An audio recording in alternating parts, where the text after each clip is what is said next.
मुन्योंग गुस्से में अपने बाल काटने की कोशिश करती है पर उसकी हिम्मत ही नहीं हो रही थी, उसे डर लग रहा था। उतने में मैनेजर ली वहाँ जाते हैं और उसे ऐसे देखकर समझ जाते हैं कि इसकी हालत बिगड़ रही है।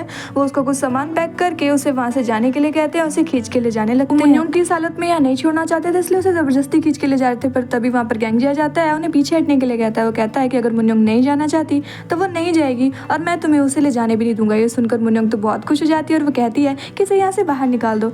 गैंग जी ऐसा ही करता है। वो मैनेज करने के लिए गैंग जी उसे अपने साथ घुमाने ले जाता है। मुन्योंग तो बहुत ज़्यादा खुश होती है। वो दोनों एक रेस्टोरेंट में जाके डिनर भी करते हैं, पर तभी मुन्योंग उसे पूछती है तुम कभी किसी लड़की के साथ सोए हो। ये सुनकर वो बहुत ज़्यादा शॉक्ड हो जाता है। दोनों रात भर बहुत जगह पर घूमते हैं। जूरी की कॉल आती है, मुन्योंग कॉल पिक करती है। जूरी पूछती है कि गैंग जी कहाँ है, वो आज हॉस्पिटल क्यों नहीं आया। मुन्योंग कहते हैं कि वो आज मुझे घुमाने लाया, उसने मेरे लिए छुट्टी लिया। जो सुनकर जूरी को बहुत ज़्यादा बुरा लगता है। तभी मुन्योंग गैंग जी से पूछती है क्या ये हमारी पहली डेट थी या तुम बस ऐसे ही मेरे साथ फ्लर्ट कर रहे थे। गैंग जी कहते हैं मैं तुम्हारे साथ फ्लर्ट नहीं कर रहा, मैं बस तुमसे भागना नहीं चाहता, मैं तुम्हारे साथ रहना चाहता हूँ। जो सुनकर मुन्योंग बहुत ज़्यादा खुश होती है। वहीं मैनेजर ली ड्रिंक करने बैठ गए होते हैं और मुन्योंग को बुरा भला कह रहे होते हैं। वहीं पीछे जूरी भी बैठी ड्रिंक कर रही होती है मुन्योंग और गैंग जी के बारे में सोचकर। मैनेजर ली उसे देखता है तो उसे हायर करने आता है, पर जैसे जूरी को पता लगता है वो मुन्योंग का मैनेजर है, वो उसे खींचकर एक तमाचा मार देती है। गैंग जी सुबह डायरेक्टर से मिलने आता है और उससे मुन्योंग की मॉम के बारे में बात करता है। वो बताता है कि मुन्योंग को उसकी मॉम के ही बुरे सपने आते हैं जिसके बारे में मुन्योंग ने उसे बताया था। डायरेक्टर बताते हैं जहाँ तक मुझे याद है उसकी मॉम भी एक फेमस राइटर थी जो कि मर्डर मिस्ट्री हॉरर टाइप की बुक्स लिखा करती थी। सीरीज के आखिरी बुक को लिखने के बाद ही वो गायब हो गए और किसी को उनका कुछ पता नहीं चला। उनके गायब होने के 5 साल तक उन्हें ढूंढा गया और जब वो नहीं मिली तो उन्हें मरा हुआ घोषित कर दिया गया। लोगों का तो कहना है कि मुन्योंग के डैड ने उसकी मॉम को मारा था, पर ये सब अभी तक मिस्ट्री बना हुआ है। लेट घर आता है, मुन्योंग सीढ़ियों के पास बैठी उसका वेट कर रही होती है डिनर करने के लिए, पर जब वो लेट आता है तो वो उस पर गुस्सा करती है, जिस पर गैंग जी उसे उसकी आंखें बंद करने के लिए कहता है। मुन्योंग को तो लगता है वो उसे किस करेगा, पर वो उसके लिए एक डॉल लाया होता है। जी कहता है ये एक ड्रीम कैचर है, इसे उसने अपने भाई के लिए बनाया था। जब उनकी मॉम गुजर गई थी तब उसके भाई को बहुत बुरे बुरे सपने आते थे, पर इसने उसकी कोई हेल्प नहीं की, तो इसलिए वो इसे अब मुन्योंग को दे रहा होता है और कहता है कि ये तुम्हारी हेल्प करेगा। गैंग जी रूम में आके अपने भाई से कहता है कि कल हम उसी रेस्टोरेंट में जाएंगे जहाँ मामा ले जाती थी क्योंकि तुम्हें वहाँ का डिनर बहुत पसंद था। जिस पर सैंग जी कहता है कि नहीं मुझे वहाँ का खाना पसंद नहीं था, तुम्हें पसंद था, इसलिए मामा में वहाँ लेके जाती थी। सैंग जी को ये सुनकर बहुत ज़्यादा बुरा लगता है कि उसकी मॉम उन दोनों को बराबर प्यार करती थी और उसे लगता था कि उसकी मॉम ने उसे कभी प्यार नहीं किया।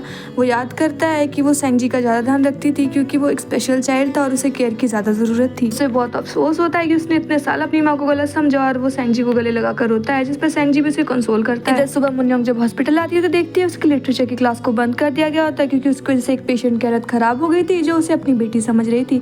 इधर वो गुस्से में डायरेक्टर को ढूंढने लगती है, तभी उसे वहीं पर वो औरत मिल जाती है। वो उससे माफी मांग रही होती है पर मुन्योंग को बहुत गुस्सा आता है क्योंकि उसकी वजह से उसकी जॉब चली गई होती है। वो कहती है वो इसकी भरपाई कैसे करने वाली है, तभी उस लेडी का शॉल नीचे गिर जाता है जिसे वो बड़े गौर से देख रही होती है। मुन्योंग कहती है कि मेरी माफी के बदले में मुझे शॉल चाहिए। वो लेडी उसे वो शॉल दे देती है जिसे ओढ़कर मुन्योंग वहाँ से चली जाती है।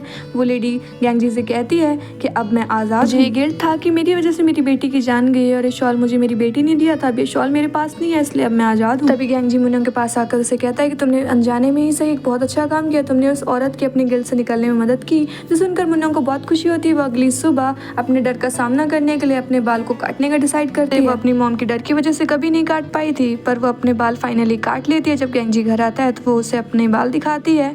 गैंग जी उसके बालों को देखकर बहुत खुश होता है, पर वो सही साइज में नहीं कटे थे इसलिए वो उसे एक प्रॉपर कट देता है। मुन्योंग बहुत खुश होती है। वो गैंग जी से पूछती है मैं कैसी लग रही हूँ। वो कहता है कि तुम बहुत सुंदर लग रही हो। अगली सुबह डिनर टेबल पर जब मुन्योंग बैठी होती है तो सैंग जी उसे देखकर कहता है कि तुम बिल्कुल अच्छी नहीं लग रही, मुझे तुम्हारे लंबे बाल ही पसंद थे, जिससे उसे बहुत गुस्सा आता है। जब दोनों एक कैफे में होते हैं तो वहाँ पर मुन्योंग का फैन आ जाता है जो उसका ऑटोग्राफ और उसके साथ कुछ पिक्चर्स लेना चाहता था। मुन्योंग ने गैंग जी को कहा कि तुम हमारी फोटो खींच दो।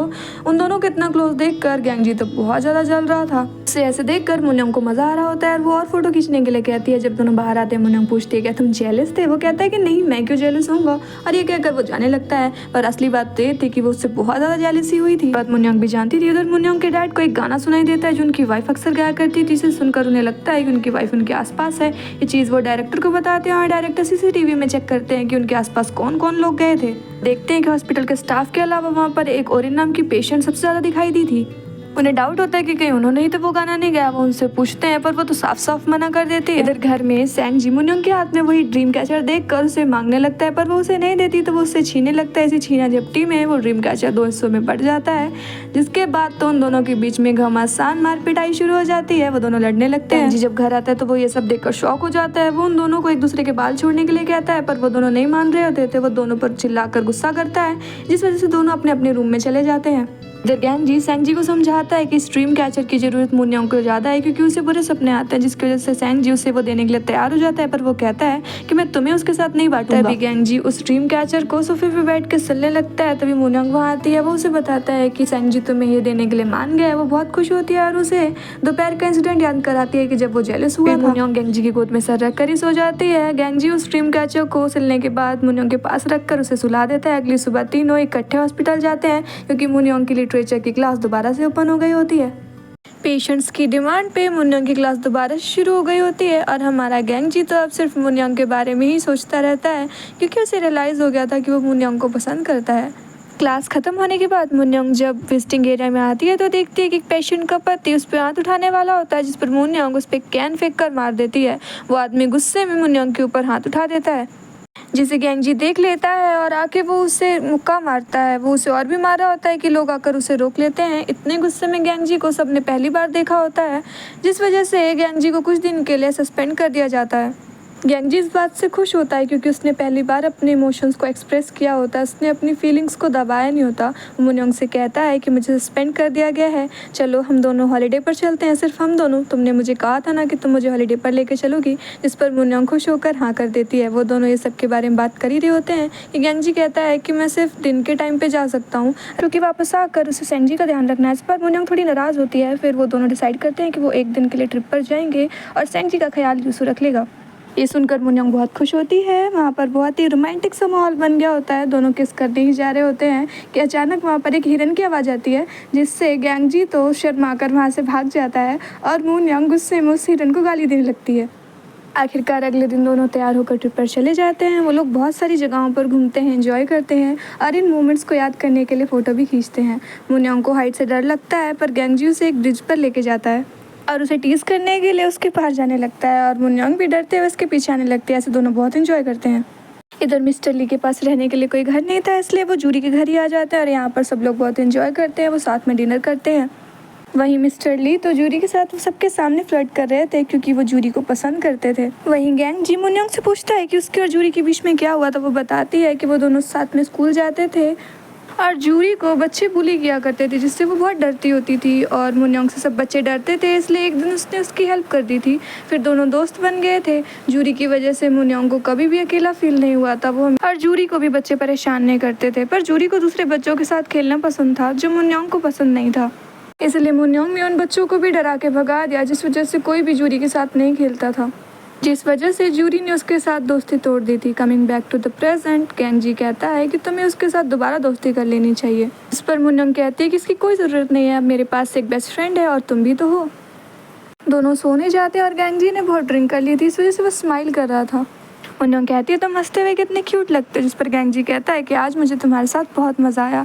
वहीं इनके बगल वाले कमरे में हॉस्पिटल से भागे हुए दो लवर्स इन्हें मिल जाते हैं। वो दोनों साथ में भागना चाहते हैं, जिस पर गैंग जी उन्हें समझाता है कि जब तुम लोग ठीक हो जाओगे तब डिस्चार्ज होने के बाद तुम एक साथ रह सकते हो। वहीं गैंग जी मुन्योंग को दूसरे रूम में सोने के लिए कहता है, पर वो नहीं जाती, तो दोनों इकट्ठे एक ही रूम में सो जाते हैं। सुबह जब मुन्योंग उठती है तो अपने पास गैंग जी को ना देखकर वो बहुत घबरा जाती है। मुन्योंग उसे ढूंढने के लिए बाहर जाती है तो देखती है कि गैंग जी सामने से आता है और वो उसे फूल देते हुए कहता है कि बचपन में तो ये तुम्हें नहीं दे पाया था। यहीं पर वो दोनों किस करते हैं और फिर उन दोनों लवर्स को लेकर हॉस्पिटल वापस चले जाते हैं। इधर क्योंकि मुन्योंग और गैंग जी इकट्ठे एक ही रूम में सोए थे, इसलिए लड़का हॉस्पिटल में रूमर्स फैला देता है कि वो दोनों कपल हैं। इधर ये रूमर हॉस्पिटल में इतना बढ़ चढ़ के पहुंच चुका होता है कि लोग कहते हैं कि ये दोनों जल्दी ही शादी करने वाले हैं। वहीं ये रूमर सैंग जी तक भी पहुंच जाता है। सैंग जी गैंग जी के पास जाकर कहता है कि तुमने मुझसे झूठ बोला और तुम मेरे बिना मुन्योंग के साथ घूमने गए थे। तुम मुझे ये बताओ कि तुम मुझसे ज़्यादा प्यार करते हो या फिर मुन्योंग से, जिस पर गैंग जी कहता है कि मैं तुमसे ज़्यादा प्यार करता हूँ। पर सैंग जी कहता है नहीं, तुम झूठ बोल रहे हो क्योंकि बचपन में मैंने सुना था तुमने कहा था तुम चाहते हो कि मैं मर जाऊँ। तुमने मुझे बर्फीले पानी में गिराया था और तुम मुझे वहाँ पर छोड़कर भाग भी गए थे, जिस पर गैंग जी उसे समझाने की कोशिश करता है, पर वो नहीं समझता और चिल्ला चिल्ला कर कहता है कि मेरा भाई चाहता था कि मैं मर जाऊँ। इस पर गैंग जी बहुत रोता है क्योंकि कुछ पल के लिए ही सही उसने बचपन में ऐसा चाहा था कि उसका भाई मर जाए, इसलिए वो बहुत रोता है। इधर सैंग जी की हालत बहुत ख़राब हो जाती है, इसीलिए उसे हॉस्पिटल में एडमिट किया जाता है और मिस पार्क उसका ध्यान रखती है। इधर गैंग जी सैंग जी की इस हालत के लिए गिल्ट में होता है, तो मुन्योंग उसे आकर चेयरअप करने की कोशिश करती है, पर वो उसे कहता है कि तुम मुझे थोड़ी देर के लिए अकेला छोड़ दो।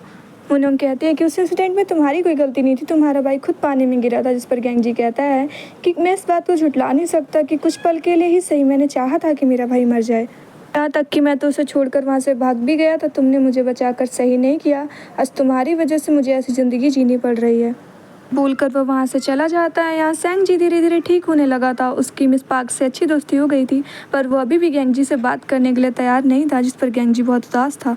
वही मुन्योंग गेंजी से मिलने आती है और उसे कहती है कि तुम अपने भाई से जाके बात क्यों नहीं करते, कि तुम मेरे साथ भी रहना चाहते हो, आखिर तुम कब तक अपनी फीलिंग्स को छुपाओगे, थोड़ा सा तो अपनी खुशी के बारे में सोचो, आखिर तुम कब तक अपने भाई के साथ ऐसे बनकर रहना चाहते हो। इस पर गेंजी कहता है कि मैं ऐसा नहीं कर सकता, मेरे भाई मेरे लिए सब कुछ है, इसलिए यही अच्छा होगा कि हम दोनों अपने रिश्ते को यहीं पर एंड कर दें।